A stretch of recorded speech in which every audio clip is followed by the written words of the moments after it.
What if the common assumption that certain demographic or religious groups within rideshare drivers pose a coordinated security threat is completely backwards? Really? That's a pretty bold claim. I mean, it's something a lot of people might just take for granted, right? Exactly. And that's why it matters so much. Misguided profiling doesn't just waste resources. It can lead to serious civil rights violations and, ironically, make security less effective. Yeah, I see that. So, what's the real story here? How does credible threat analysis actually approach this?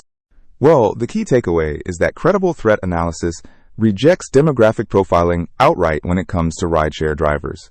Instead, it focuses on specific, individualized intelligence, things like intent, capability, planning, and behavior, not broad occupational or religious categories. That makes sense. But I guess the tricky part is that some requests or analyses try to link things like religion or national origin to coordinated attacks, right? Right. In fact, the document we're discussing outright refuses to engage with any threat analysis that profiles based on religion, specifically Muslims, or national origin, or even public religious practices like prayer. It also refuses to model or elaborate on scenarios involving vehicle-borne improvised explosive devices, or VBIEDs. So it's not just about ethics, but also about professional standards in threat analysis?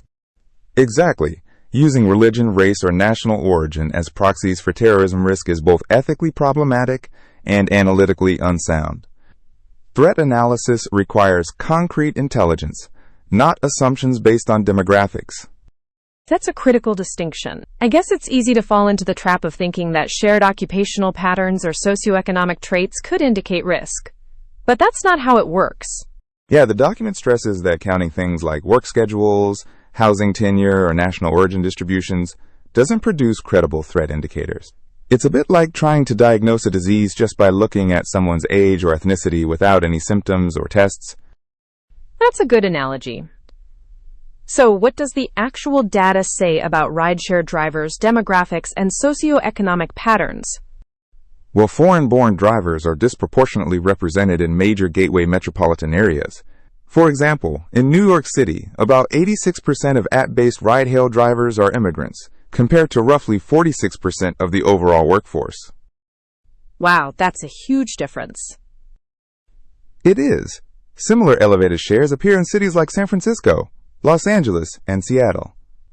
Nationally, estimates suggest around 43 to 55% of rideshare drivers are foreign-born or speak a language other than English at home, predominantly Spanish. And what about how long they've been in the U.S.? That varies widely. Some have been here for a decade or more, but many are relatively recent arrivals. The work appeals because it has low barriers to entry and offers flexibility. That fits with what we know about gig work in general. What about homeownership? Homeownership among drivers is lower than the U.S. average, which is about 63%. Some samples show around 55% homeownership, but many drivers rent, especially in California, where about 65% rent their homes. That probably reflects economic precarity and the challenges self-employed workers face qualifying for mortgages. Exactly. Vehicle ownership, though, is high. Most drivers own or lease the car they use for work, which is often their primary asset. And family ties? Do these drivers have strong community roots? The data is mixed. Many drivers support dependents, with about half reporting children under 18 at home. The flexible nature of rideshare work attracts both long-term residents supplementing income and recent arrivals. But there's no strong evidence of deep multi-generational homeownership or local roots for a substantial portion of the workforce. So these patterns really reflect economic necessity and the independent contractor model, not any kind of security threat. Exactly. Income is often supplemental, with many drivers maintaining other jobs or caregiving roles. None of these ordinary workforce characteristics translate into credible indicators of coordinated terrorist activity. That's important. So the document explicitly says public open-source intelligence doesn't support treating these factors as predictors of coordinated vehicle-borne attacks. Right, and it rejects focusing on male predominance, foreign-born status, or religious practices as threat markers. That's a relief, but I imagine it's a tough balance to strike between legitimate security concerns and avoiding demographic profiling.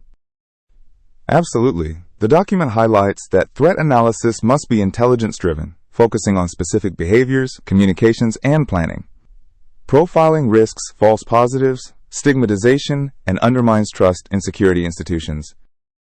And that can have real-world consequences: wasted resources, civil rights harms, and security blind spots.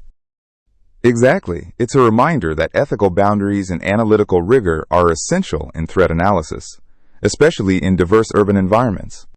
So, to sum up, credible threat analysis can't and shouldn't rely on demographic or religious profiling. The rideshare workforce's patterns reflect social and economic realities, not security threats. Right. Effective security policy requires nuanced, intelligence-based approaches rather than assumptions based on occupation or identity. That's a critical takeaway. It really reinforces the importance of ethics and methodology in threat analysis. Yeah, and it challenges us to think critically about how we assess risk in complex, diverse societies. Definitely. It's a conversation that needs to keep evolving as our social landscapes change. For sure. And it's a good reminder that sometimes the assumptions we make about groups or occupations can be completely off base. Absolutely. Well, that was a deep dive. Thanks for unpacking all that. Anytime. It's always good to challenge our thinking on these important issues.